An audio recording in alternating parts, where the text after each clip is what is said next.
Hello दोस्तों, जय हिंद। स्वागत है आप सभी लोगों का एक बार फिर से स्टडी पॉइंट में। तो दोस्तों, जो टॉपिक है आज का वो है कि विदेशों में जो भारतीयों के द्वारा आंदोलन हुए हैं, इस पे हम आज चर्चा करने वाले हैं। और आपके सिलेबस में भी ये एक टॉपिक है। इसके बाद हम चर्चा करेंगे कि भारत में जो भी क्रांतिकारी आंदोलन हुए हैं उसके बारे में। तो पहले इसके बारे में पढ़ लेते हैं। तो छोटी सी ये वीडियो है, शुरू से अंत तक वीडियो को ज़रूर देखना। तो सबसे पहले हम बात करते हैं भारत का जो आंदोलन था वो विदेशों में कैसे शुरू हुआ। तो इसमें दोस्तों, जैसे कि क्या होता है कि भारत में तो आंदोलन चल ही रहे होते हैं। ये यहाँ पर पूरा अखंड भारत था, तो भारत में आंदोलन तो चल ही रहे होते हैं। लेकिन भारतीयों के द्वारा क्या किया जाता है कि भारत के अलावा भारत के बाहर वाले देशों में भी यहाँ पर कुछ छोटे मोटे आंदोलन चलाए जाते हैं। हालांकि इन आंदोलनों का इतना ज़्यादा इफेक्ट नहीं पड़ता है, लेकिन फिर भी ये जो अंग्रेज हैं उनके नाक में क्या कर लेते हैं, दम कर लेते हैं। तो सबसे पहले इसकी शुरुआत कहाँ से हुई? तो इसकी शुरुआत सबसे पहले होती है यहाँ पर ब्रिटेन में। तो ब्रिटेन आपको पता है, ब्रिटेन में क्या होता है कि एक संगठन बनाया जाता है जिसका नाम होता है इंडिया हाउस।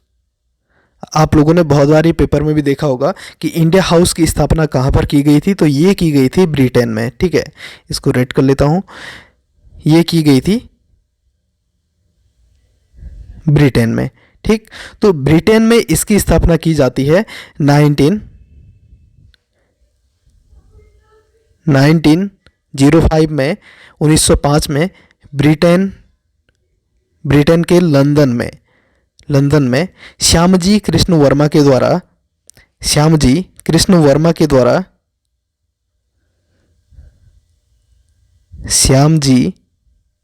कृष्ण वर्मा, तो आप लोग नोट करते हुए चलें। श्यामजी कृष्ण वर्मा के द्वारा लंदन में क्या किया जाता है, इंडिया हाउस की स्थापना 1905 में की जाती है दोस्तों। तो इसके बाद ये पहली बार होता है कि जब भारत के बाहर कोई अन्य संगठन बनता है, यानी कि भारत का कोई क्रांतिकारी संगठन बनता है। तो इसके बाद क्या होता है, ठीक इसके 2 सालों के बाद जर्मनी का एक शहर है, इसका नाम होता है एस्टुगार्ड। ठीक है, एस्टुगार्ड भी इसे कहते हैं और स्टुगार्ड भी इसे कहते हैं। जर्मनी का एक शहर होता है स्टुगार्ड। तो स्टुगार्ड में क्या हो रहा होता है, अंतर्राष्ट्रीय सम्मेलन हो रहा होता है। तो इसमें दुनिया के सभी देश क्या प्रतिभाग कर रहे होते हैं। यहाँ पर दुनिया के सभी देश शामिल होते हैं, लेकिन यहाँ पर भारत को नहीं बुलाया जाता है। तो इस समय क्या होता है कि एक महिला होती हैं जिनका नाम आपने सुना होगा, उनका नाम होता है मैडम भिखाजी कामा। तो मैडम भिखाजी कामा के द्वारा 1907 में जो जर्मनी का एस्टुगार्ड शहर होता है उसके अंतर्राष्ट्रीय सम्मेलन में भारत का झंडा पहली बार लहराया जाता है। तो यहीं से क्वेश्चन बनता है कि विदेशों में भारतीय झंडा पहली बार किसके द्वारा लहराया गया था? तो ये लहराया गया था मैडम भिखाजी कामा। और मैडम भिखाजी कामा को ही भारतीय स्वतंत्रता की जननी भी कहा जाता है। तो इतना तो आपको पता होगा, मैडम भिखाजी कामा को भारतीय स्वतंत्रता की जननी कहा जाता है। और इन्होंने ही विदेशों में पहली बार यानी कि 1907 में स्टुगार्ड यानी कि जर्मनी के स्टुगार्ड शहर में जो अंतर्राष्ट्रीय सम्मेलन हो रहा होता है, इसमें भारत का झंडा लहराया जाता है। ये यहाँ पर 2 चीज़ें आपको पता होनी चाहिए। इसके बाद क्या होता है, धीरे धीरे बात आगे बढ़ती है और अमेरिका का एक शहर होता है यहाँ पर। ठीक है, अमेरिका का एक शहर होता है जिसको कहा जाता है सैन फ्रांसिस्को। तो अमेरिका के सैन फ्रांसिस्को में 1903 में एक संगठन या एक पार्टी की स्थापना की जाती है जिसका नाम होता है गदर पार्टी। और हमेशा क्वेश्चन पूछा जाता है कि गदर पार्टी की स्थापना 1913 में ये स्थापना होती है। गदर पार्टी की स्थापना कब होती है? तो ये होती है 1913 में। और किसके द्वारा की जाती है? तो ये की जाती है लाला हरदयाल। तो लाला हरदयाल के द्वारा 1913 में अमेरिका के सैन फ्रांसिस्को में गदर पार्टी की स्थापना की जाती है।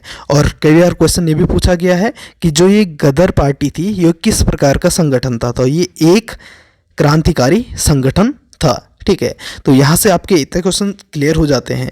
इसके बाद जब हम आगे बढ़ते हैं तो यहाँ पर क्या होता है कि जो मैडम भिकाजी कामा होती है, मैडम भिकाजी कामा, तो इसको मैप से समझते हैं।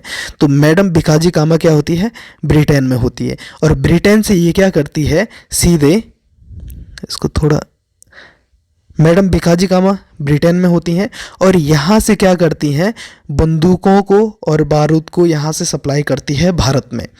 अब कैसे सप्लाई करती है, ये क्या करती है कि जो गुड़िया होती है, ठीक है, बच्चों के खिलौने होते हैं, उनके अंदर बंदूक और गोलियाँ ये भरकर यहाँ भारत में सप्लाई करती हैं।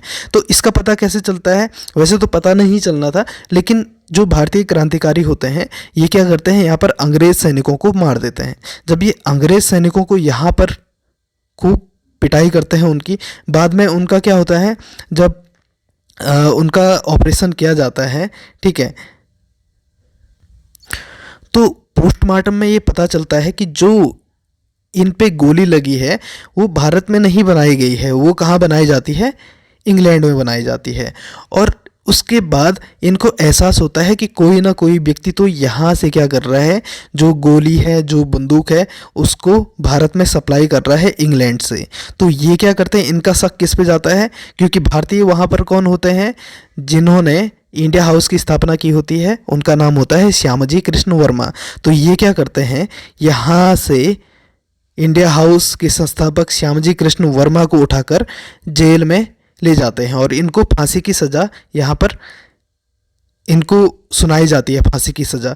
लेकिन क्या होता है, एंड टाइम पे जो मैडम भिकाजी कामा होती हैं ये जज के सामने प्रस्तुत होती हैं और अपने गुनाह को कबूल करती हैं, कहती हैं कि जो ये गोली बारूद है, जो बंदूकें हैं, वो मैं सप्लाई करती हूँ और ये श्यामजी कृष्ण वर्मा सप्लाई नहीं करते हैं। ठीक है, तो इस तरीके से श्यामजी कृष्ण वर्मा को बाहर छोड़ दिया जाता है। अब हम आगे चलते हैं। इसके बाद एक और घटना होती है। तो घटना क्या होती है कि जापान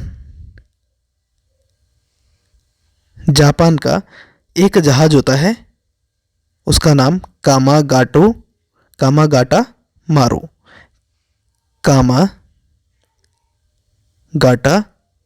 मारो। तो ये एक जापानी जहाज होता है। तो भारत के एक सिख व्यक्ति होते हैं, उनका नाम होता है गुरुदत्त सिंह। तो गुरुदत्त सिंह क्या करते हैं, इस कामागाटा मारा जहाज को किस पे लेते हैं, किराए पे लेते हैं, और किराए पर लेकर के ये कनाडा का एक शहर होता है वैंकूवर, कनाडा का एक शहर होता है वैंकूवर, और ये भारत से वैंकूवर शहर के लिए निकलते हैं। ठीक है, अब अंग्रेज़ों को ये डर होती है कि जैसे यूएसए में सैन फ्रांसिस्को में एक संगठन गदर पार्टी पहले ही बन गया है, लंदन में इंडिया हाउस की स्थापना श्यामजी कृष्ण वर्मा ने पहले ही कर दी है, और इन्हीं लोगों ने इतना नाक में दम अंग्रेज़ों के कर दिया है कि ये नहीं चाहते हैं कि तीसरा कोई यहाँ पर संगठन बन जाए। तो जो गुरुदत्त सिंह हैं ये भारत से जापान का जहाज़ लेकर के, कामागाटा मारू जहाज़ लेकर के कनाडा के लिए तो जाते हैं, लेकिन जो अंग्रेज होते हैं ये कनाडा सरकार से क्या कर लेते हैं, यहाँ पर कुछ बातें करते हैं कि जो गुरुदत्त सिंह हैं इनको यहाँ पर बंदरगाह पर उतरने ना दिया जाए। तो जो कनाडा सरकार है वो डायरेक्टली तो नहीं कह सकती है कि गुरुदत्त सिंह वाला जो जहाज़ है, कामागाटा मारू जहाज़, ये कनाडा पोर्ट पर नहीं आ सकते हैं या वैंकूवर शहर में नहीं आ सकते हैं। तो उस शहर का नाम होता है वैंकूवर शहर। ठीक है, तो ये क्या करते हैं, एक आदेश जारी करते हैं कि जो जहाज़ डायरेक्ट कनाडा आ रहे हैं सिर्फ उन्हीं को यहाँ पर उतरने दिया जाएगा वैंकूवर शहर में, बाकी जहाज़ों को यहाँ पर नहीं उतरने दिया जाएगा। तो जो इंडिया से जो व्यक्ति आ रहा है वो तो बहुत सारे पोर्टों से होकर के आएगा, कहीं पर वो क्या करेगा, फ्यूल भराएगा, कहीं पर वो खाने के लिए रुकेगा। ठीक है, तो इस तरीके से इसको यहाँ पर नहीं उतरने दिया जाता है कामागाटा मारू जहाज़ को। ठीक है, तो तो इसके बाद गुरुदत्त सिंह को यहाँ से फिर से वापस भेज दिया जाता है और इनको यहाँ पर उतरने नहीं दिया जाता है। तो जब गुरुदत्त सिंह क्या करते हैं, एक जहाज़ है, एक बंदरगाह है कलकत्ता में, यहाँ पर बजबज बंदरगाह। तो बजबज बंदरगाह पे आकर के गुरुदत्त सिंह जैसे यहाँ पर बजबज बंदरगाह पर वापस आते हैं, तो कुछ अंग्रेज जो अफसर होते हैं या सैन्यकर्मी होते हैं, ये गुरुदत्त सिंह को उल्टा सीधा कुछ सुनाने लग जाते हैं। तो गुरुदत्त सिंह क्या करते हैं, इन 3-4 अंग्रेज सैनिकों को यहाँ पर मार देते हैं और दोनों के बीच में यहाँ पर खूब गोलीबारी होती है, जिसमें बाद में गुरुदत्त सिंह को पकड़कर इनको सजा दी जाती है। ठीक है, तो इस घटना को यहाँ पर कहा जाता है कामागाटो मारू घटना। और इसमें कौन सा जहाज प्रयुक्त होता है, कामागाटा मारू जहाज, जो कि एक जापानी जहाज होता है। और यह घटना 1905-6 के करीब ये घटना होती है। इसकी डेट मुझे फिक्स पता नहीं है, लेकिन जो ये घटना होती है इसको कामागाटा मारू घटना कहा जाता है। ठीक है, अब एक बार फिर से हम रिवाइज करते हैं। पहली जो हमने देखी यहाँ पर लंदन में, ब्रिटेन के लंदन में इंडिया हाउस, इसकी स्थापना कब होती है दोस्तों? तो इसकी स्थापना 1905 में होती है और किसके द्वारा की जाती है? श्यामजी कृष्ण वर्मा के द्वारा की जाती है। दूसरा हमने देखा कि जर्मनी के स्टुटगार्ट शहर में एक अंतर्राष्ट्रीय सम्मेलन हो रहा होता है और इसमें पहली बार भारत का झंडा लहराया जाता है। किसके द्वारा? मैडम भिकाजी कामा के द्वारा। मैडम भिकाजी कामा के द्वारा जर्मनी के स्टुटगार्ट शहर में 1907 में पहली बार भारत का झंडा लहराया जाता है और मैडम भिकाजी कामा को ही भारतीय स्वतंत्रता की जननी भी कहा जाता है। इसके बाद हम आगे बढ़ते हैं। सैन फ्रांसिस्को यानी कि यूएसए के सैन फ्रांसिस्को में 1913 में लाला हरदयाल के द्वारा यहाँ पर गदर पार्टी की स्थापना की जाती है, जो कि एक क्रांतिकारी संगठन होता है। और इसके बाद हमने पढ़ा है कामागाटा मारू की घटना, जो कि कामागाटा मारू एक जापानी जहाज होता है और उसको लेकर के गुरुदत्त सिंह कनाडा के वैंकूवर शहर की ओर चलते हैं, लेकिन इनको परमिशन नहीं दी जाती है। ठीक है, इसलिए वापस आते हैं और यहाँ पर कलकत्ता के बजबज बंदरगाह में इनकी और कुछ जो अंग्रेजी सैनिक होते हैं उनके बीच में भिड़ंत होती है। इस घटना को कामागाटा मारू घटना कहा जाता है। तो इतना ही था जो भारत के विदेशों में क्रांतिकारी आंदोलन हुए थे, उसमें इतनी ही चीज़ें आपसे पूछी जाती हैं।